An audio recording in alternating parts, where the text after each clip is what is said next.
Hello friends, good morning. સવાર પડી ગઈ છે. સવારની સોડા બ્રશ શ્લોકથી કરીશું. પછી મેં બ્રશ કરીને ગરમા ગરમ ચા ભાખરી ખાધી.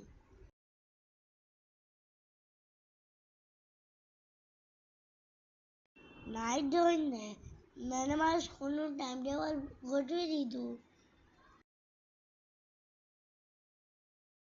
પછી મેં મારી નાની બેન જોડે મસ્તી કરી.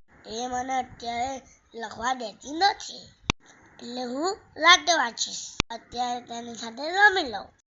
પછી મેં મારો લંચ જાતે પેક કર્યો. એમાં ઘર બટાકાનું શાક અને રોટલી છે. બીજા ડબ્બામાં મેં ચાનું લઈ લીધું, કેમ કે મને બસમાં ભૂખ લાગે છે. લંચ મોડા પડે છે, એટલે હું બપોરે થોડું ખાઈને જાઉં છું. મારી સાથે મારી દીદી પણ ખાય છે. પછી હું મારા સ્કૂલ માટે રેડી થઈ ગયો. મારો લંચ અને બોટલ બધું મૂકી દીધું છે. હું હવે સ્કૂલે જવા માટે તૈયાર છું.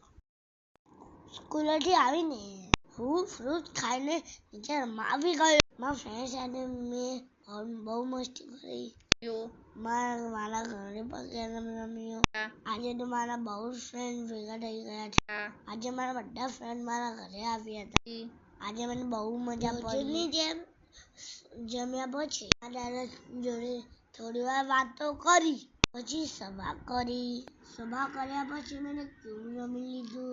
ક્યુબ રમ્યા પછી દીદી નીચે ગઈ છે, એટલે મેં ભરી લીધું. ઓકે ફ્રેન્ડ્સ, કાલે મળીએ મારા નવા બ્લોગમાં. Okay friends, bye bye. મારી ચેનલને સબસ્ક્રાઇબ કરો.